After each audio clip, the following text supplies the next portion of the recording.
ઓમ જય જય જય નમોસ્તુ નમોસ્તુ નમોસ્તુ નમો રહંતાણમ નમો સિદ્ધાણમ નમો આયર્યાણમ નમો વજ્જાયાણમ નમો લોય સર્વસાણમ નમઃ સમય સારાય સ્વાનુભૂત્યા ચકાસતે ચિત્સ્વભાવાય ભાવાય સર્વભાવાંતરચ્છિદે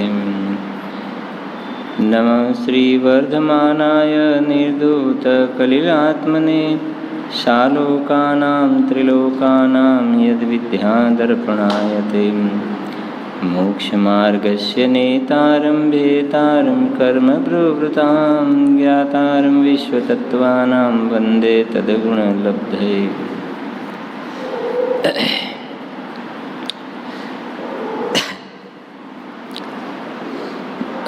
દ્રવ્યદૃષ્ટિ પ્રકાશ નામનું શાસ્ત્ર છે,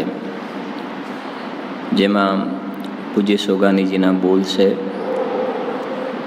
એમાં ગઈકાલના સ્વાધ્યાયમાં જે 3 બોલ થયા હતા એનો પહેલાં વાંચન કરી લઈએ છીએ આપણે.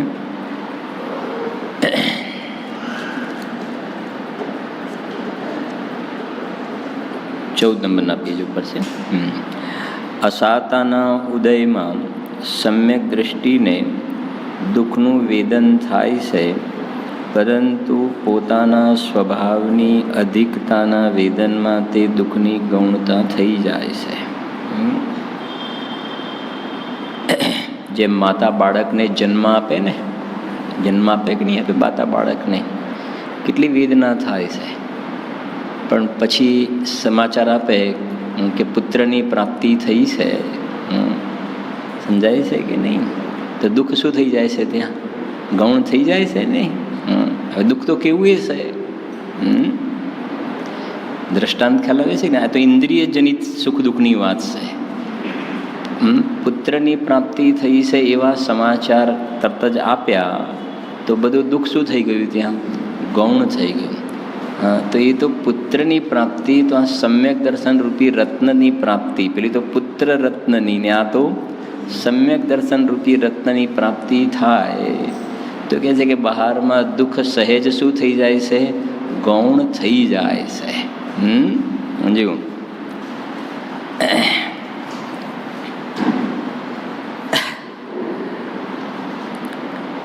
જ્ઞાનમાં શાંતિના વેદનની સાથે સાથે દુઃખનું વેદન આવે છે, પરંતુ તે વેદન મુખ્ય થતું નથી.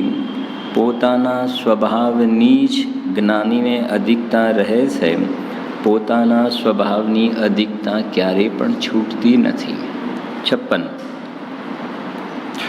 જ્યારે દૃષ્ટિ પોતાના સ્વભાવમાં પ્રસરી જાય છે ત્યારે 5 સમવાય પોતાના જ્ઞાનમાં જ્ઞેય થઈ જાય છે. 57. અજ્ઞાની ઉત્પાદ વ્યયની સાથે સાથે ચાલ્યો જાય છે. કેવું બોલશે સરસ! પરિણામના ઉત્પાદ વ્યય થતાં પર્યાય દૃષ્ટિ હોવાથી, પરિણામના ઉત્પાદ વ્યય એ કંઈ તકલીફનું કારણ નથી, પણ પરિણામના ઉત્પાદ વ્યય થતાં પર્યાય દૃષ્ટિ હોવાથી પોતાનો જ ઉત્પાદ વ્યય અનુભવે છે. અને જ્ઞાનીએ નિત્ય દ્રવ્યમાં પોતાનું અસ્તિત્વ સ્થાપ્યું છે, તેથી ઉત્પાદ વ્યયની સાથે ચાલ્યો જતો નથી, પરંતુ ઉત્પાદ વ્યયને જાણી લે છે. તો જાણી લે છે એ જણાઈ જાય છે, એટલે એમ કહેવાય જાણી લે છે. સમજાય છે કે નહીં? 58. હવે આજે કેટલો સરસ બોલ છે જુઓ. જ્ઞાનની પર્યાય આવે છે અંદરથી, અને અજ્ઞાનીને બહારનું લક્ષ્ય હોવાથી દેખાય છે કે બહારથી આવે છે. તેથી અજ્ઞાનીને પરથી જ્ઞાન થાય છે એવું શું થઈ ગયું છે? ભ્રમ થઈ જાય છે. હશે ને? જ્ઞાનની પર્યાય આવે છે તો ક્યાંથી?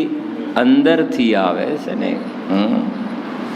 આત્માનું નામ જે જ્ઞાયક પડ્યું, એ કહે છે આ જોયું ને, સમજણનો પિંડ છે. આગળ બોલાવ્યો તો પોતે સમજણનો પિંડ છે જ્ઞાનનો, તો જ્ઞાન તો અંદરથી આવે છે.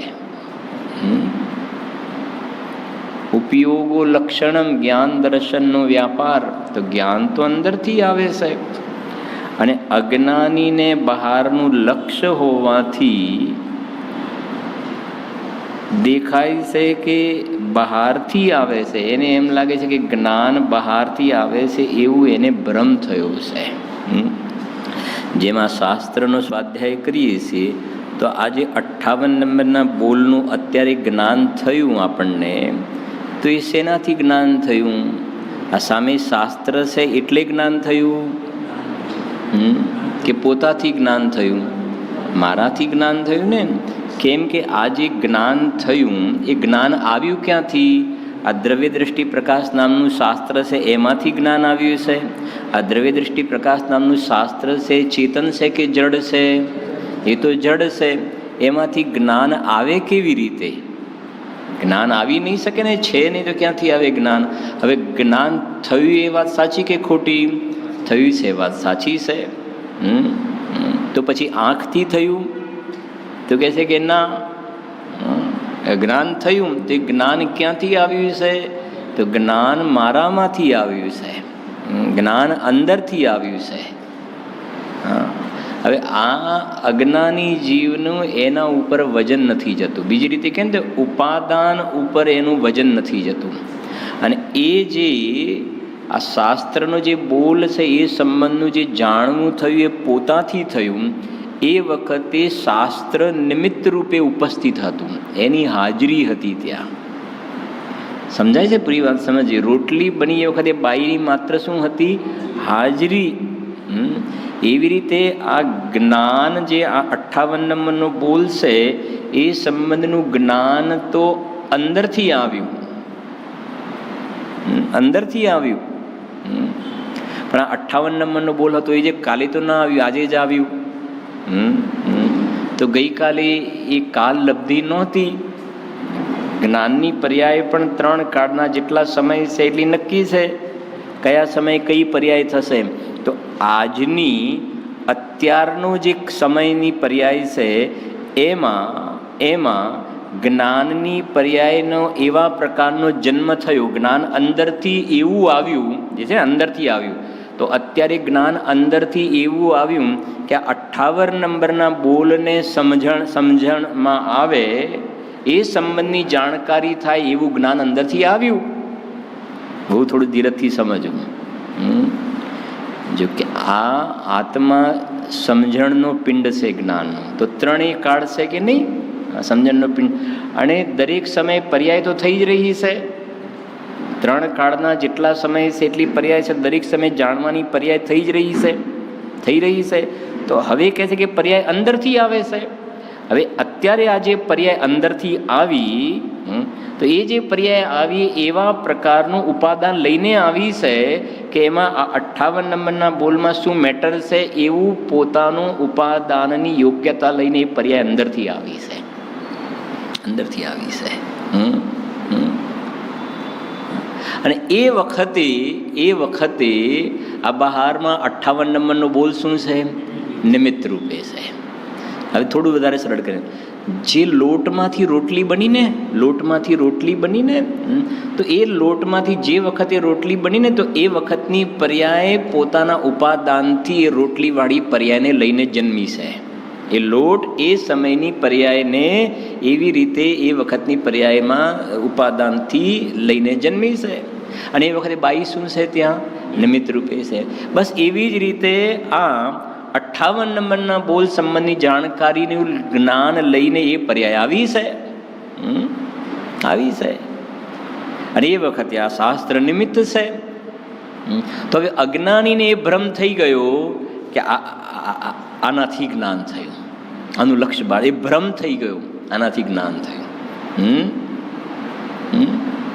આનાથી જ્ઞાન થયું. શું થયું? ભ્રમ. હવે સમજો, ધ્યાનથી સમજો, મારાથી જ્ઞાન થયું એમાં આ શાસ્ત્ર નિમિત્ત છે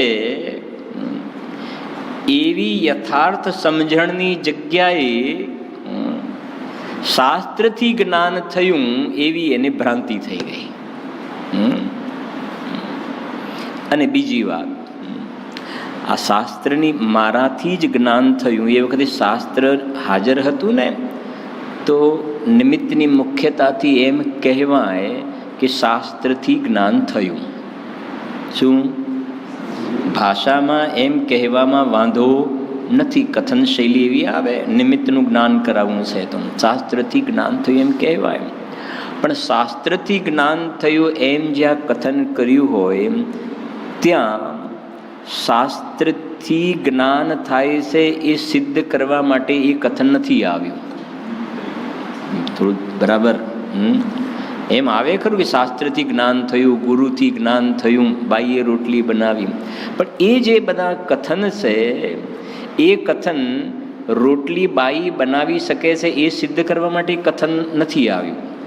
ગુરુથી જ્ઞાન થાય છે એ સિદ્ધ કરવા માટે કથન નથી. શાસ્ત્રથી જ્ઞાન થાય છે એ સિદ્ધ નથી કરવું એ કથનથી. તો પછી એ કથન તો આવે છે કે એ કથન જ્ઞાન સ્વયં પોતાથી થયું. એ વખતે નિમિત્ત કોણ હતું? તો શાસ્ત્ર હતું. તો નિમિત્તનું જ્ઞાન કરાવવા માટેના એ કથન છે. એ કથનમાં નિમિત્તનું જ્ઞાન કરાવવું છે. નિમિત્તથી થયું છે એ સિદ્ધ નથી કરવું, પણ એ કથનમાં નિમિત્તથી એ કાર્ય થયું એ વખતે આ નિમિત્ત ઉપસ્થિત થતું એનું જ્ઞાન કરાવવું છે. બસ આ એક કહેવાય ને જે એવો એક પોઈન્ટ છે કે જ્યાં આ સ્લીપ થઈ જાય છે, એવો એક મોડ છે આ કે જ્યાં એની સમજણમાં ભૂલ પડી જાય છે. અને કથન આવા પ્રકારે ના જોવામાં આવશે. એટલે જરા સમજો મુદ્દા, જ્ઞાનની પર્યાય આવે છે અંદરથી. હવે સમજો, જ્ઞાનની પર્યાય અંદરથી આવે છે તો જ્ઞાન કરવા માટે પરદ્રવ્યની સામે જોવું, શાસ્ત્રની સામે જોવું કે પોતાની પર્યાય સામે જોવું? પ્રશ્ન ખ્યાલ આવે છે કે નહીં? જ્ઞાનની પર્યાય અંદરથી આવે છે તો જ્ઞાન કરવા માટે કોની સામે જોવું? પર્યાયની સામે કે પરદ્રવ્યની સામે? કે પરદ્રવ્યની સામે નહીં, પરદ્રવ્યમાંથી તો આવતું નથી, એની સામે જોવાનું નથી. અને અંદરથી આવે છે ને પર્યાય, તો પર્યાયની સામે ક્યાં જોવાનું છે? જ્યાંથી આવે છે ને ત્યાં જોવાનું છે. તો જ્યાંથી આવે છે ને એ તો દ્રવ્ય સ્વભાવ છે, એ તો સામર્થ્ય છે. એમાં તો અક્ષય નિધાન ભરેલા છે ને, અનંતકાળ સુધી આ પ્રમાણે જાણવાની પર્યાય નીકળ્યા કરે. એ ત્યાં જોવાની વાત છે ને. જો જ્ઞાનની પર્યાય આવે છે અંદરથી, અને અજ્ઞાનીને બહારનું લક્ષ્ય હોવાથી દેખાય છે કે બહારથી આવે છે. ઘણા બધા એના કહેવાય ને ખુલાસા ઘણા બધા છે. ટીચર ક્લાસમાં ભણાવે, 50 સ્ટુડન્ટ છે, હવે બધાને કોઈનો પહેલો નંબર આવ્યો, કોઈનો છઠ્ઠો આવ્યો, કોઈનો 10મો આવ્યો, કોઈ ફેલ થયું. તો ટીચર તો હતા એ જ, પણ એ કહે છે કે દરેકને એ જે સમયે જે જ્ઞાનની પર્યાય અંદરથી એ વખતની સ્વકાલની યોગ્યતા હોય ને એ જ્ઞાનની પર્યાય એ વખતે આવે છે. તો જ્ઞાન તો અંદરથી આવ્યું છે, શિક્ષકથી જ્ઞાન થયું નથી. એ નિમિત્ત કારણ છે. અને નિમિત્ત કારણ છે તો બહારમાં પહેલો નંબર આવે તો એ ટીચર જોડે એવી જાતિનો એક વ્યવહાર પણ જે કહેવાય ને મળવા માટે જાય ને તમારા કારણે બધો વ્યવહાર છે, પણ જગત એ વ્યવહારને પરમાર્થ માની લે છે. એ ભૂલ છે. એક લીટી છે સમયસારમાં છે, ધ્યાનથી સમજજો. આજે શાસ્ત્રથી જ્ઞાન થાય, ગુરુથી જ્ઞાન થાય ને એમ કથન કરવું એ વ્યવહાર છે. સમજજો, નિશ્ચયથી આ બે દ્રવ્ય વચ્ચે કર્તા કર્મનો સંબંધ નથી. બરાબર છે? કર્તા કર્મ સંબંધ નથી, છતાં પણ કર્તા કર્મ સંબંધ નથી, પણ કયો સંબંધ છે? નિમિત્ત નૈમિત્તિક સંબંધ છે. ધ્યાનથી સમજો, બે દ્રવ્યની પર્યાય વચ્ચે કર્તા કર્મ સંબંધ નથી નિશ્ચયથી, પણ કયો સંબંધ છે? નિમિત્ત નૈમિત્તિક સંબંધ છે. હવે ધ્યાનથી, આ નિમિત્ત નૈમિત્તિક સંબંધ હોવા છતાં વ્યવહારથી એને કર્તા કર્મ સંબંધ કહેવાનો વ્યવહાર છે. શું કહ્યું? પકડાય છે વાત? છે કયો સંબંધ? નિમિત્ત. તો પછી એને કર્તા કર્મ કહેવાય કે ના કહેવાય? તો કહે છે કે કર્તા કર્મ કહેવાનો શું છે? વ્યવહાર છે. કર્તા કર્મ કહેવાનો શું છે? વ્યવહાર. હવે એ આની પાછી ભૂલ પડી કે કર્તા કર્મ કહેવાનો વ્યવહાર છે, તો એને શું માની લીધું? નિશ્ચય માની લીધો. ત્યાં આગળ પરમાર્થ માની લીધો, એ ત્યાં ભૂલ પડી ગઈ એની. સમયસાર સર્વશુદ્ધ જ્ઞાન અધિકારના છે કલશ. જોવું હોય તો જો, એક સમયસાર ખોલો, 2 મિનિટ કહી દો.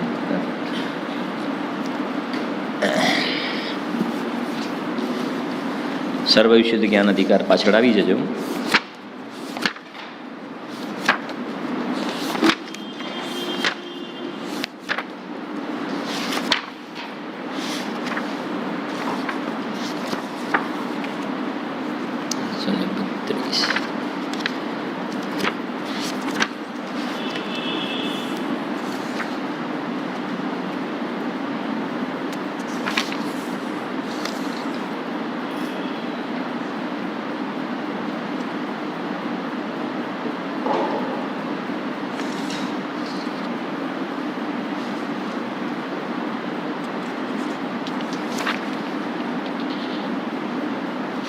પેજ નંબર 460 આવી જાય.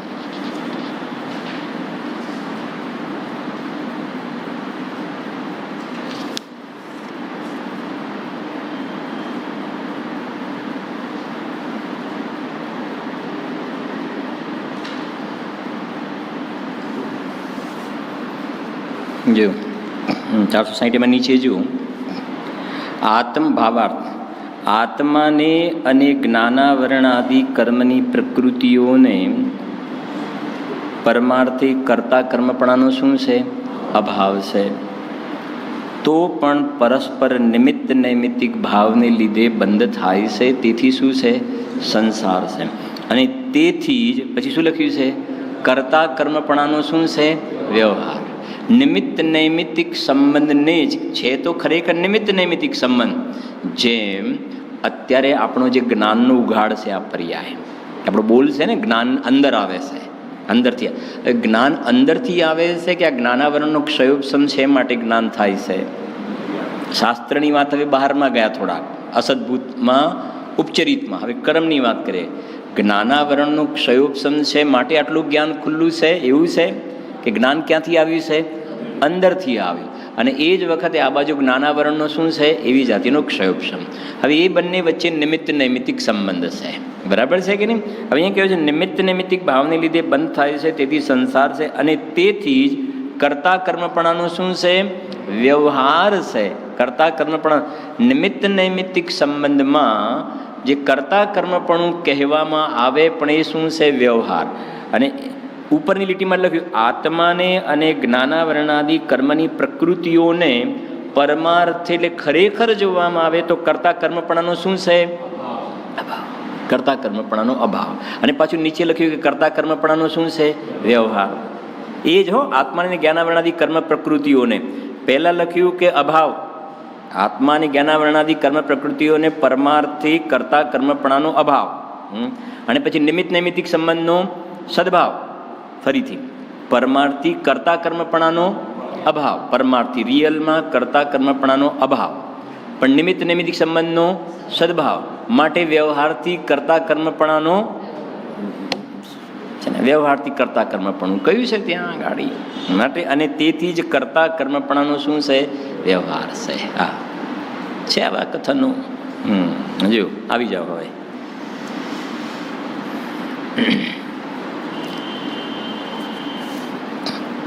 તેથી સમજો, અજ્ઞાનીને પરથી જ્ઞાન થાય છે એવો ભ્રમ થઈ જાય છે. વાસ્તવમાં ખરેખર એવું થયું નથી. જ્ઞાન તો સ્વયં પોતાથી પોતામાં પોતાના કારણે થયું છે.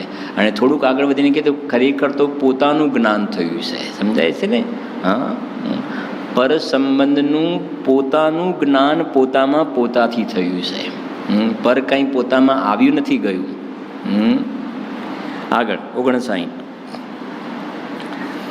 અનંત તીર્થંકરો થઈ ગયા ભૂતકાળમાં, પરંતુ અમને તો ગુરુદેવ શ્રી બધાથી અધિક છે. હા, અશોકાની સાઈડમાં બોલશે ને? હા, પરંતુ અમને તો ગુરુદેવ શ્રી બધાથી અધિક છે. જેમ પોતાને ધનની જરૂરત હોય અને કોઈ લખપતિ પોતાની જરૂરત અનુસાર ધન આપે તો તે પોતા માટે બીજા કરોડપતિથી પણ અધિક છે, તેમ ગુરુદેવ શ્રી અમારા માટે તીર્થંકરથી પણ અધિક છે, જેનાથી અમારું શું થયું છે? હિત થયું છે. સમજાય છે કે નહીં? જો આ બોલની અંદર સોગાનજી સાહેબનો જે કહેવાય ને, આ બોલ બહુ ગંભીર ઊંચો બોલ છે. એમને કહેવાય ને, ગુરુદેવ શ્રી પ્રત્યેનો પણ જેટલો ભક્તિભાવ છે ને, એમાં કોઈ જાતિની કચાશ નથી રાખી. અને અનંતા તીર્થંકર ભગવંતો પ્રત્યેની એમની જે ભક્તિ છે ને, એમાં પણ કોઈ જાતિની આમાં કચાશ નથી રાખી. તીર્થંકરોની ભક્તિ પણ આવી ગઈ છે ને ગુરુદેવની ભક્તિ પણ આવી ગઈ છે. તમે પછી બોલે, આપણે પછી ચર્ચા કરીએ છીએ. ખાલી તમને કહું એક વસ્તુ આમાં જ રહી, લખપતિ અને કરોડપતિ, બરાબર છે ને? લખપતિ બેમાંથી વધારે પૈસાવાળું કોણ છે? કરોડપતિ. એમ ગુરુદેવ શ્રી અને તીર્થંકરો બેમાંથી તીર્થંકરોને એમને કોની જગ્યાએ મૂક્યા છે? કોની જગ્યાએ મૂક્યા છે? કરોડપતિની જગ્યાએ. અને ગુરુદેવ શ્રી લખપતિની જગ્યાએ. એટલે એ કરોડપતિની જગ્યાએ તીર્થંકરોને મૂક્યા છે ને લખપતિની સામે, એટલે એમને અનંત તીર્થંકરોની ભક્તિ તો આવી જ ગઈ ત્યાં. સમજાય છે કે નહીં? જો વાંચીએ છીએ, અનંત તીર્થંકરો થઈ ગયા, પરંતુ અમને તો ગુરુદેવ શ્રી બધાથી અધિક છે. અને જો ગુરુદેવ શ્રી બધાથી અધિક છે તો એમની સામે, ગુરુદેવશ્રીની સામે તીર્થંકરોને મૂકીને વાત કરી. બીજા કોઈ અજ્ઞાની મિથ્યા દ્રષ્ટિ કે મોટા રાજા હોય એમનાથી પણ એવું નથી લખ્યું. સમજ, જેમ પોતાને ધનની જરૂરત હોય અને કોઈ લખપતિ પોતાની જરૂરત અનુસાર ધન આપે તો તે પોતા માટે બીજા કરોડપતિથી પણ અધિક છે. આપણે ક્યારેક દ્રષ્ટાંત આપીએ છીએ એના માટે. ભાઈ, મારે અડધી રાતે ₹1,00,000ની જરૂર પડી, અને એ વખતે મારા પડોશમાં જે ભાઈ હતા એમને તાત્કાલિક બધી વ્યવસ્થા કરીને મારું કામ થઈ ગયું. હવે મારા બીજા એવા રિલેટિવ ઘણા છે કે જે મદદ કરે એવા છે, પણ એ અત્યારે હાલ બહુ દૂર છે. હવે હું નાના ગામમાં રહું છું અને તાત્કાલિક બીજા બધા છે ઘણા દૂર છે, એ મદદ નથી કરે એવા નથી. સમજાય છે ને? એ લાખ નહીં, 25 લાખ આપે એવા છે, 25 લાખ, પણ એ અત્યારે બધા ક્યાં છે? મારાથી ઘણી દૂર છે. આ તો બીજી જગ્યાએ હું રસ્તામાં છું. અને એ વખતે જે મને મદદ કરી, ₹1,00,000ની મદદ કરીને તરત જ મારું કામ થઈ ગયું બધું. આ તે ટ્રાવેલ કરતા હતા રસ્તામાં. હવે જ્યારે ઘરે જાઉં ને આ તો આજુબાજુમાં તો કહેવાય બધા કરોડોપતિઓ છે, પણ એ વખતે મારું કામ આ ભાઈથી થયું ને, તો એમનો મારા પર પેલા કરતાં પણ શું કહીશું, ઘણો ઉપકાર છે. એમ સુગાનીજી સાહેબનું એ કહેવું છે, તીર્થંકરો તો મહાન છે જ, પણ અમારી પર્યાય રત્નત્રયની પ્રાપ્તિ થઈ, અમે ભગવાનના લઘુનંદન બન્યા, અમારી પર્યાયમાં મોક્ષ માર્ગ પ્રગટ થયો, તો એ અમારું કામ થયું ને, એમાં તો અમને ગુરુદેવશ્રીની દેશના નિમિત્ત કારણ બની છે. જેમ પેલા વ્યક્તિએ મને ₹1,00,000 આપ્યા, એમ ગુરુદેવશ્રીની દેશના અમારા કલ્યાણમાં નિમિત્તભૂત કારણ બની છે. માટે અનંતા તીર્થંકરો કરતાં પણ ગુરુદેવશ્રીનો અમારા ઉપર વધારે ઉપકાર છે. સમજાય છે ને? અને એ જ વખતે અનંતા તીર્થંકરોને યાદ કરે, એનો મતલબ એ થયો કે અનંતા તીર્થંકરો જે છે એમના પ્રત્યેની એમની ભક્તિ ભાવ પણ એવો જ છે. જો તેમ ગુરુદેવશ્રી અમારા માટે તીર્થંકરથી પણ અધિક છે, જેનાથી અમારું હિત થયું છે. એ ભાવ પડે છે અહીંયા. એથી કરીને કહ્યું ને, કોઈ તીર્થંકર ભગવાન પ્રત્યે એમને કંઈ ઓછપના ભાવ છે એવું નથી ત્યાં આગળ. એટલા માટે વારી ઘડી કહે છે ને, તીર્થંકર ભગવંતોને પહેલાં યાદ કર્યા છે, એટલે એમના પ્રત્યે ભક્તિનો ભાવ તો છે જ, પણ વાત એવી છે કે અત્યારે અમારું કામ ગુરુદેવશ્રીની દેશનાથી થયું છે, એટલે અમે આ વાત કહી રહ્યા છીએ.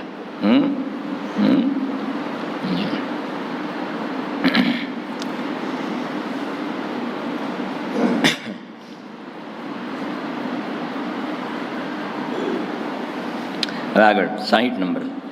દ્રવ્યલિંગીની ભૂલ સમજો. દ્રવ્યલિંગી થઈને 11 અંગ સુધી ભણે છે, પરંતુ ત્રિકાળી ચૈતન્ય દળમાં અહમપણું કરતા નથી.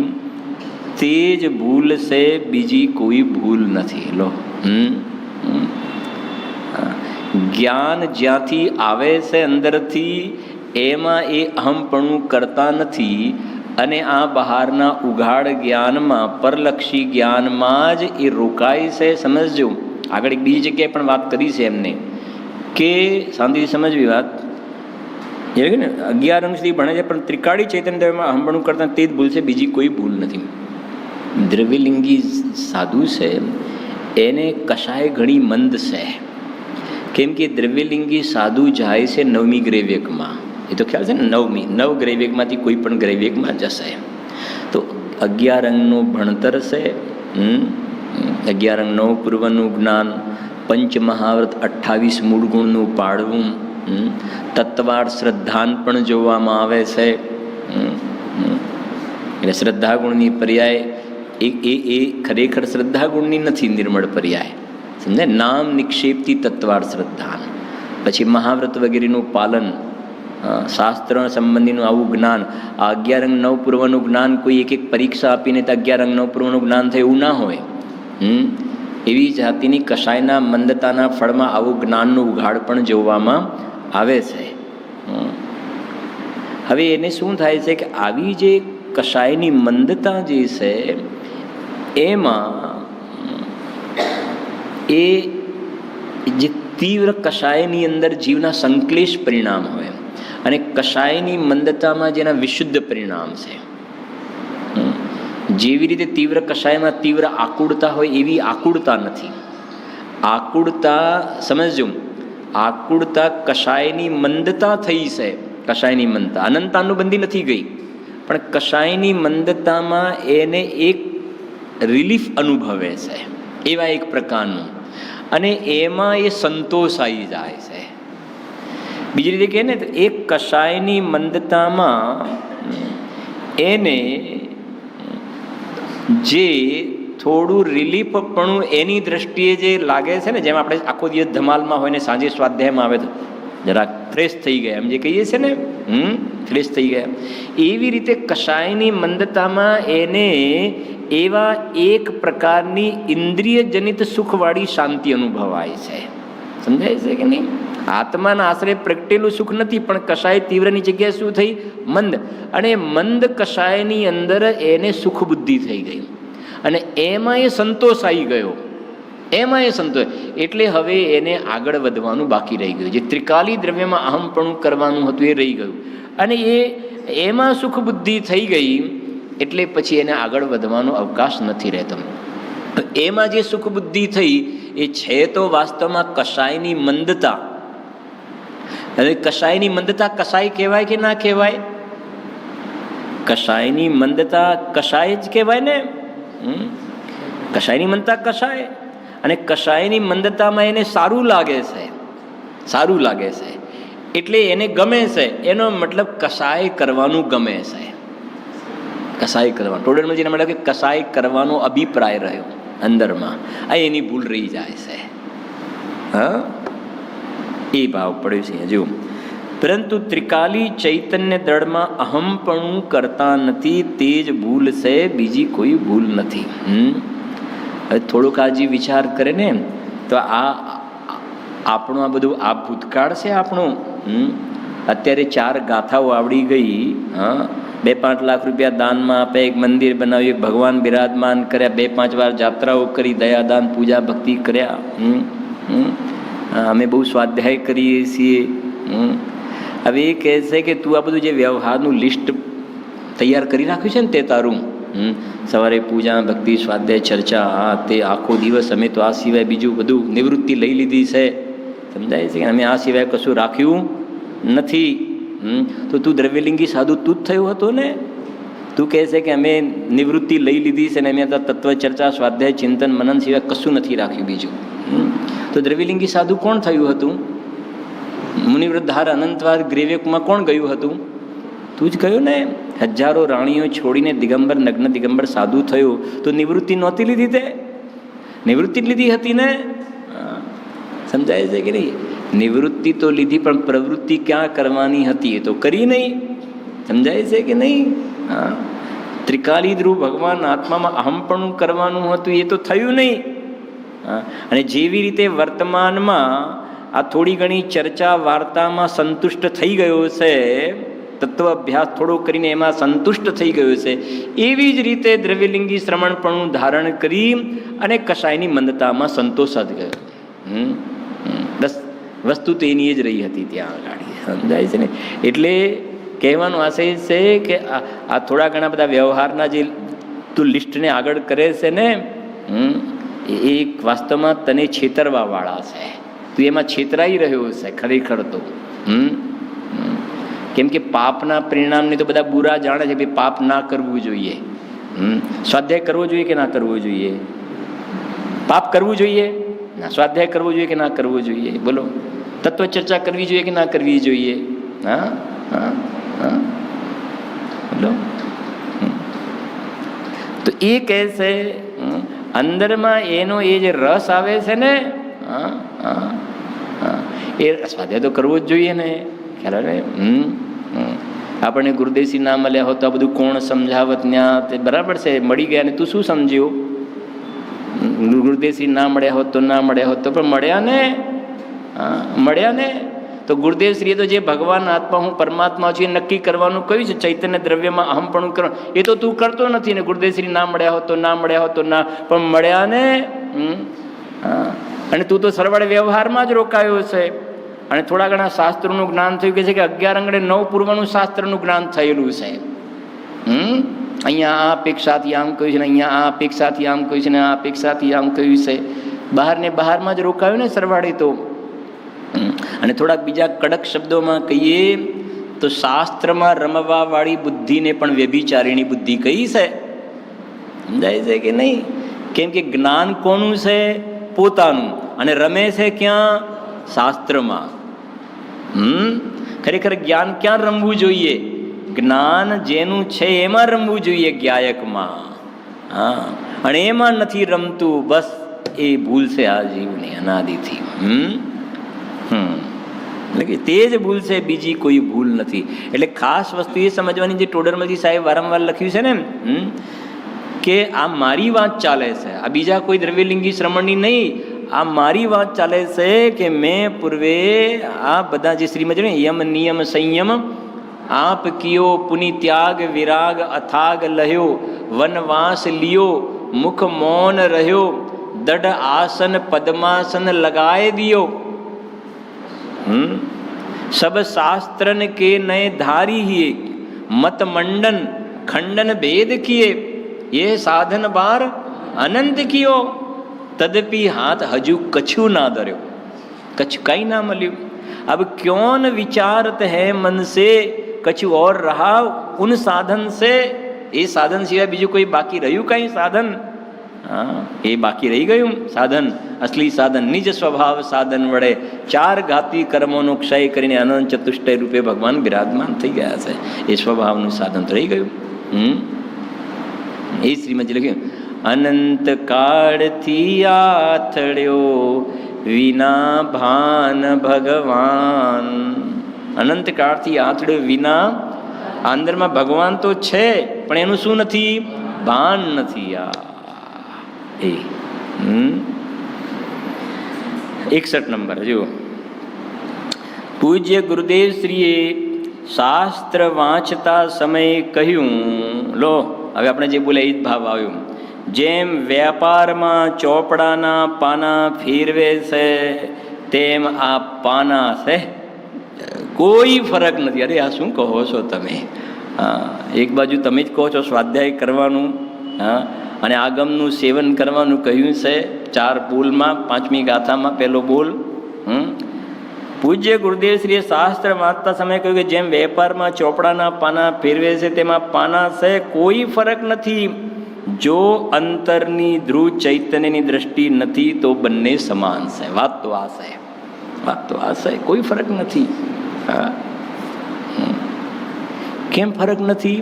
ફરક એટલા માટે નથી કે આજે શાસ્ત્રમાં સમજો, શાસ્ત્રમાં બરાબર સમજો, આપણે કદાચ પહેલાં કહેલું પણ હશે, શાસ્ત્રનો અભ્યાસ કરવાનું શા માટે કહેવામાં આવે છે? તો સમજો, શાસ્ત્રમાં એમ લખ્યું છે કે અંદરમાં તારું શુદ્ધાત્મ ચૈતન્ય તત્વ બિરાજમાન છે. શરીરથી ભિન્ન, રાગથી ભિન્ન, પરિણામ માત્રથી ભિન્ન ભગવાન આત્મા અનંત ગુણોથી ભરપૂર ભરેલો એવો ચૈતન્ય દેવ અંદરમાં બિરાજે છે. તું એનો અનુભવ કર. એવું ક્યાં લખ્યું છે? શાસ્ત્રમાં લખ્યું છે. કે તારા ઉપયોગને શાસ્ત્રમાંથી ખસેડીને અંદરમાં લઈ જાય. એવું ક્યાં લખ્યું છે? શાસ્ત્રમાં તારો ઉપયોગ લાગ્યો છે તો તારો સંસાર વધશે. બરાબર સમજો, શાસ્ત્રમાં તારો ઉપયોગ લાગ્યો છે તો તારો સંસાર વધશે. માટે તારા ઉપયોગને શાસ્ત્રમાંથી ખસેડીને શાસ્ત્રમાં જે શુદ્ધાત્માનું સ્વરૂપ બતાવ્યું છે એવું તારું પોતાનું સ્વરૂપ છે ત્યાં તું ઉપયોગ લઈ જા અને અતિન્દ્રિય આનંદનું વેદન કર, શાંતિનું નિરાકુરતાનું વેદન કર. એવું ક્યાં લખ્યું છે? શાસ્ત્રમાં લખ્યું છે. હવે એ પ્રમાણે કરે તો બરાબર છે, પણ એવું નથી કરતો તો ગુરુદેવશ્રીનું કહેવું છે કે પેલા વ્યાપારમાં દુકાનના ચોપડાના પાના ફેરવે કે આ પાના ફેરવે, કોઈ ફરક નથી. કેમ? સમજો, કેમ કે પેલું દુકાનના ચોપડાનું જ્ઞાન છે એ પણ પરલક્ષી જ્ઞાન છે, પરસત્તાવલંબી જ્ઞાન છે, પરલક્ષી જ્ઞાન. એમાં પણ આનંદનું વેદન નથી. અને એવી રીતે આ પણ પરદ્રવ્ય છે, આ પણ પરલક્ષી જ્ઞાન છે, પરસત્તાવલંબી જ્ઞાન છે.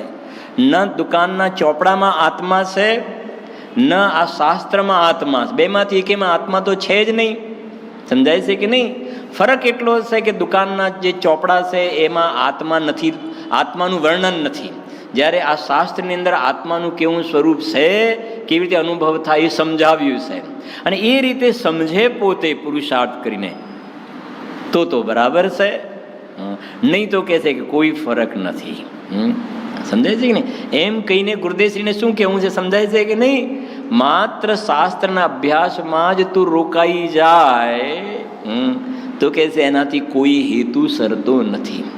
આવે છે ને, સબ અંગ પઢે ન પૂર્વ રટે પર ઉસકા સ્વાદ નહીં આયામ ત્રિયંચ ગતિ કે અનપઢ તોલે સ્વાદ સફલ ભવ કર જાય. સમજાય છે કે નહીં? તિર્યંચ ગતિના કાંઈ ભણ્યા નથી પણ આત્માની અનુભવ કરી લીધો. પ્રયોજન આ છે. એટલે આપણે રોજ કહીએ આયોજનમાં પ્રયોજન ના ભૂલી જવાય. શાસ્ત્રનો અભ્યાસ તો આત્માનો અનુભવ કરવા માટે છે. એવી રીતે આપણે રોજ કહીએ છીએ ને, મંદિરમાં ભગવાનની પાસે શું કામ આવીએ છીએ? ભગવાનના દરબારમાં શું કામ આવીએ છીએ? ભગવાનને જોવા માટે કે ભગવાન આત્માને જોવા માટે? ભગવાન આત્માને, શુદ્ધ આત્માને જોવા માટે આવીએ છીએ ભગવાન પાસે. એવી રીતે જીનવાણીની પાસે શું કામ જઈએ છીએ? કે અંદરમાં સમયસાની શરૂઆતમાં આપણે ભણ્યા હતા ને 10 ગાથાઓ ચાલી ત્યારે, કે આ ગ્રંથનું અભિધેય શુદ્ધાત્માને બતાવવાનું અભિધેય છે. અને આમાં જે શબ્દો વાચક વાચ્ય સંબંધ કોની સાથેનું છે? ભગવાન આત્મા સાથેનો સંબંધ છે. આના બધા શબ્દો શુદ્ધાત્માને બતાવે છે.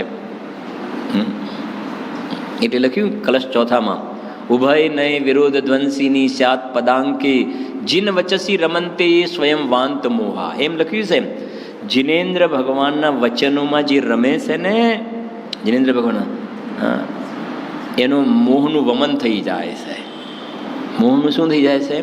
જીન વચસી રમંતે એ સ્વયં વાંત મોહા. મોહનું વમન થઈ જાય છે. શું કરવાથી?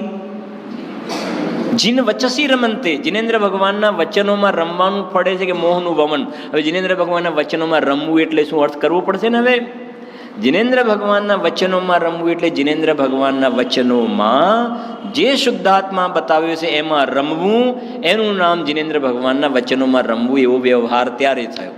અને મોહનું વમન થઈ ગયું ત્યાં આગળ એમ. એ શ્રીમદજીની ગાથા છે ને, સાંભળો. જીન પદ નિજ પદ એકતા. લો, થઈ ગઈ ને વાત પૂરી. જીન પદ નિજ પદ એકતા. જીન પદ નિજ પદ. અરહંત તો શુદ્ધ આત્મા છે, હું પણ એના જેવું. સાંભળજો. જીન પદ નિજ પદ એકતા, ભેદ ભાવ કછું નાહી. ક્યારે? ક્યારે? અત્યારે. જીન પદ નિજ પદ એકતા, ભેદ ભાવ કછું નાહી. કે કેવી રીતે ખબર પડે? તો લખ્યું, લક્ષ્ય થવાને તેહનો કહ્યા શાસ્ત્ર સુખદાયી. થઈ ગઈ ને વાત? લક્ષ્ય થવાને તેહનો, મને ભગવાન માને મારામાં કોઈ જાતિનું અંતર નથી ને, એ નિર્ણય કરવા માટે કોણ છે કારણભૂત? લક્ષ્ય થવાને તેહનો કહ્યા શાસ્ત્ર સુખદાયી. કેમ કે આ જિનેન્દ્ર ભગવાનના શાસ્ત્ર છે, શબ્દ બ્રહ્મજી છે, સર્વજ્ઞોપજ્ઞ. એમાં એ કહ્યું છે કે મારા માને પરમાત્મામાં કોઈ જાતિનું અંતર નથી. એ શાસ્ત્રમાં કહ્યું છે. યોગસારમાં ગાતા છે ને, જીનવરને શુદ્ધાત્મામાં કિંચિત ભેદ ન જાણ. હા, કોઈ ભેદ નથી મારા માને એમનામાં. એ ભાવ પડ્યો છે. હા, ગુરુદેવસિંહનો આધાર આપીને વાત કરી એમને. 62 નંબર. તીર્થંકર યોગ. સાંભળજો હવે. તીર્થંકર યોગ અને વાણી મળી તો સારું છે. ભવિષ્યમાં પણ આ ભાવથી મળશે એવી તેમાં હોશ આવે છે, તો તેનાથી કઈ રીતે છૂટશે? લાભ માને છે તો કઈ રીતે છોડશે? તેનાથી, એટલે એવા ભાવથી નુકસાન જ છે. લાભ નથી. લાભ તો મારાથી જ છે. વર્તમાનમાં જ મારાથી લાભ છે એવું જોર નહીં હોય તો પરમાં અટકી જશે. હા, સમજાય શું કેવું છે અહીંયા ગાડી? સમવશરણનો યોગ મળે તો સારું કે નહીં? બોલો. ભગવાનની દિવ્ય ધ્વનિનો યોગ મળે તો સારું કે નહીં? હા, સમજો ભાઈ, અત્યારે આપણને ભગવાનના સમવશરણ અને દિવ્ય ધ્વનિનો યોગ મળ્યો, તો પછી કોઈ જેવી એવી પણ ભાવના ભાવે કે અત્યારે મને તીર્થંકર ભગવાનોને સમવશરણનો યોગ મળ્યો, હજુ પણ આગળના ભવે પણ મને આવી જ જાતિનો યોગ મળે, જ્યાં સુધી મારા ભાવ રહે ત્યાં સુધી મને આવા જ જાતિનો યોગ મળે. સમજાય છે કે નહીં? તો બોલો, આવી ભાવના કરવી કે નહીં કરવી? પ્રશ્ન ખબર પડે છે કે નહીં? હા, હા. આ એ કેવું છે? અરે કહે છે કે તું કહે છે કે મને તીર્થંકર ભગવાનના સમવશરણનો યોગ મળ્યો, ભગવાનની દિવ્યધ્વનિનો યોગ મળ્યો, તું એનાથી લાભ માને છે ને, એ તારું અજ્ઞાન છે. અને આ તીર્થંકર ભગવાન કહે છે. સમજાય છે કે નહીં? એનાથી લાભ માને છે. કેમ? કેમ કે તારો જે આનંદ છે એ ભગવાનના સમવશરણ કે ભગવાનની દિવ્યધ્વનિમાંથી નથી આવતો. તારી પર્યાયમાં જે આનંદ આવે ને, જેમ તારું જ્ઞાન અંદરથી આવે છે, એમ આનંદ પણ ક્યાંથી આવે છે? આનંદ પણ અંદરથી આવે છે. એટલે આ જે દ્રવ્ય દ્રષ્ટિ પ્રકાશના બોલ છે ને, એ સીધું ડાયરેક્ટ વેઇનમાં ઇન્જેક્શન વાળા છે. કાચો પોચો હોય તો ઊભો થઈ જાય કે આ તમે શું કહો છો. અમે તો એક બાજુ ભાવના ભાવીએ છીએ કે ભવિષ્યમાં ભગવાન તીર્થંકરનો યોગ બને, ભગવાનની દિવ્ય ધ્વનિનો યોગ બને. ભાઈ આ શું કહો છો? કે નહીં, અમને તો આ ભગવાન આત્માનો યોગ બને. અનાદિકાલથી આ પર્યાયને ત્રિકાલી દ્રવ્યનો યોગ નથી થયો. યોગ સાર છે ને ગુરુદેવ, યોગ સાર. આ યોગ અંદરમાં લાગી જાય, ઉપયોગ અંદરમાં, એના ભેટા નથી થયા. બાકી સમવશરણમાં અનંતવાર ગયો. ભવ ભવ મેં જીન પૂજન કીની, દાન સુપાત્ર હી દીનો.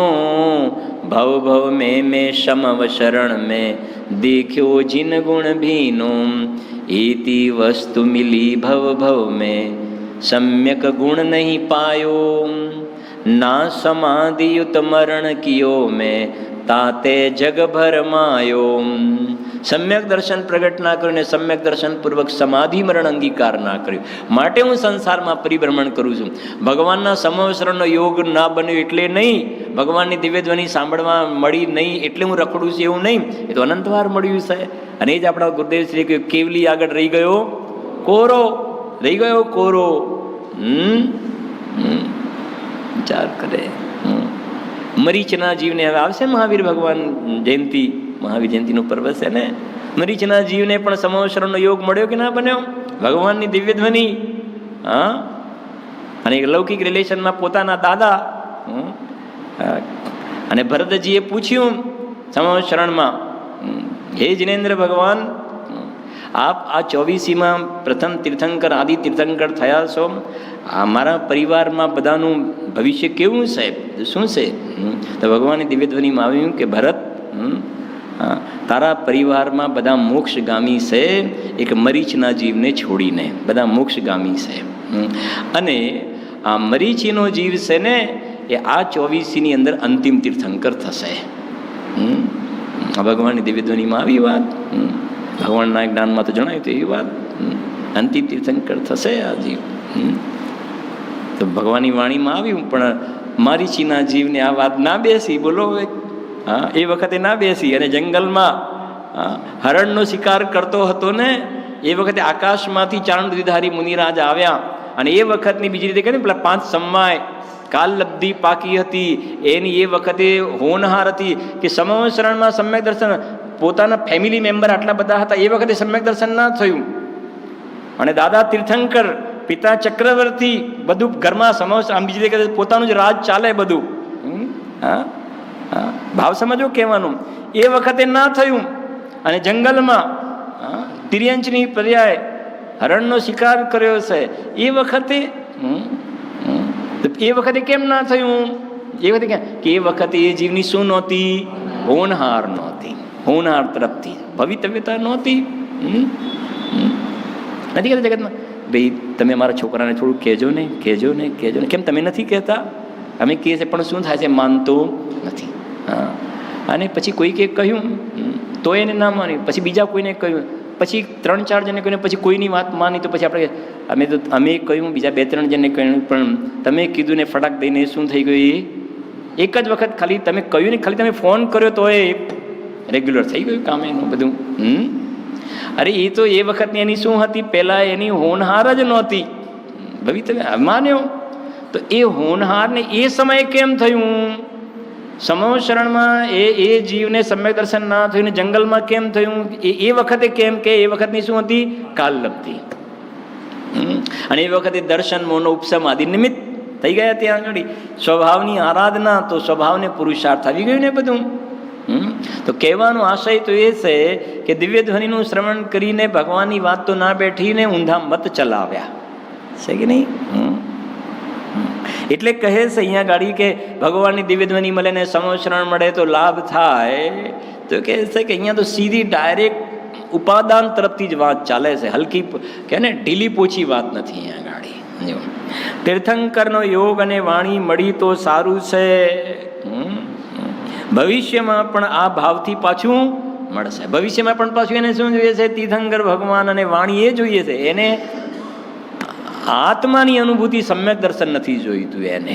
જો અરે ભગવાનની વાણી અને તીર્થંકર ભગવાન, તમે અતિન્દ્રિય જ્ઞાનનો વિષય છે કે ઇન્દ્રિય જ્ઞાનનો વિષય છે? બોલો. ભગવાનની દિવ્ય ધ્વનિ શેનો વિષય છે?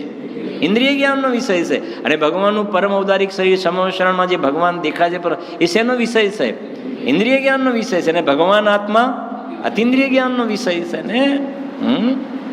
તો એ ભગવાન તો એ કહે છે, એ એમની ભગવાનની દિવ્ય ધ્વનિમાં એ આવ્યું કે તારો શુદ્ધાત્મા અતિન્દ્રિય જ્ઞાનનો વિષય છે, તું બધેથી ઉપયોગ હટાવીને અંદરમાં લઈ જાય. અને લઈ જાય તો પછી આ ભગવાન છે એવો વ્યવહાર ત્યારે ઊભો થયો. ગુરુદેવસિંહનું છે ને માંગલિક, હું પરમાત્મા છું, ત્યારે આ પરમાત્મા છે એવો વ્યવહાર ઊભો થાય છે. ખાલી એમને એમ પરલક્ષી ભગવાનના ગુણાનું વાત કર્યા કરે, ભગવાનના ગાણા ગા કરે, તો કહે છે કે એ ભગવાનની ઉપાસના નથી કહેવાતી. જિનેન્દ્ર ભગવાનની 3 લોકના નાથની ઉપાસના ના કહેવાય. 3 લોકના નાથની ઉપાસના, પૂજા, સેવા એ તો પોતે પોતાના શુદ્ધાત્માની ઉપાસના કરે તો જિનેન્દ્ર ભગવાનની ઉપાસનાનો વ્યવહાર ઊભો થાય છે, ત્યારે ઊભો થાય છે. આ છે ગુરુદેવશ્રી એક વસ્તુ કેવી સમજાવી છે જો, અને એ પણ શાસ્ત્રના આધારે લોજિકથી પણ ખ્યાલમાં આવે એવી રીતે જો. ભવિષ્યમાં પણ આ ભાવથી મળશે એવી તેમાં હોશ આવે છે. હોશ શબ્દ છે ને, એમાં રસ. તો તેનાથી કઈ રીતે છૂટશે? કઈ રીતે છૂટશે? અરે વાત એ છે કેથી છૂટશે? વાત એ થશે કે એ બધું છૂટી જશે ને આત્મા એ હાથમાં નહીં આવે. કેમ કે એ બધું લાંબો ટાઈમ તો રહેશે નહીં ને. ત્રસ્તપર્યાની સ્થિતિ પૂરી થશે પછી ચાલુ જશે સ્થાવરમાં. લાભ માને છે તો કઈ રીતે છોડશે? તેનાથી એવા ભાવથી નુકસાન જ છે. હા, એટલે તો ચક્રવર્તીના દીકરા સવારે જોયું ને, 8 વર્ષની ઉંમરના ચક્રવર્તીના દીકરા. દિવસની કેટલી પેદાશ કહી દે શરદભાઈ? ભૂલી ગયા? હા હા, કહી દે. એક દિવસની કરોડો અબજો, એક દિવસની ચક્રવર્તીના 8 વર્ષના છોકરાઓને એક દિવસના અબજો રૂપિયાની પેદાશ. પણ એ બધું છોડીને, ત્યાગ કરીને ક્યાં ચાલ્યા ગયા? જંગલમાં ચાલ્યા ગયા. વાઘ સિંહ વરુની વચ્ચે ચાલ્યા ગયા. કેવલ જ્ઞાન પ્રગટ કરવા માટે ચાલ્યા ગયા. હા, એ છે જીવ. નહીં તો એમને તો સમજો ચક્રવર્તીના દીકરા છે અને ઘરમાં કોઈ તીર્થંકર પણ થયા હોય તો બધું બધા ફેમિલી મેમ્બર જ હોય ને બધા, તો કે આપણે હમણાં અહીંયા જ રહો. પણ એ જાણે છે કે મને આનાથી કશો લાભ છે નહીં.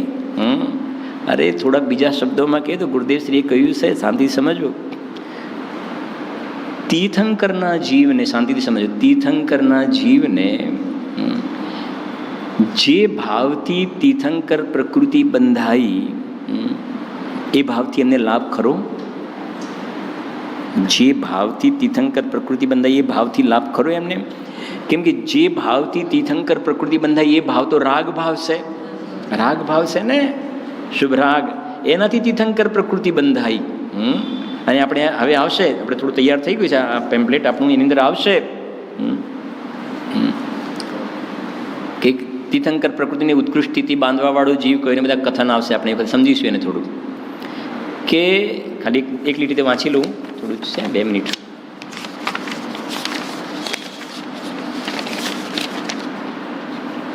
સાંભળજો. જે તીર્થંકર પ્રકૃતિ છે ને, તીર્થંકર પ્રકૃતિની સ્થિતિ એ 4થા ગુણસ્થાનવાળાને 5મા, 6ઠા, 7મા, 8મા ગુણસ્થાનના 6ઠા ભાગ સુધી તીર્થંકર પ્રકૃતિનો બંધ થાય છે. 4થાથી શરૂ કરીને 8મા ગુણસ્થાનની 6ઠા ગુણસ્થાન તીર્થંકર પ્રકૃતિનો બંધ થાય છે.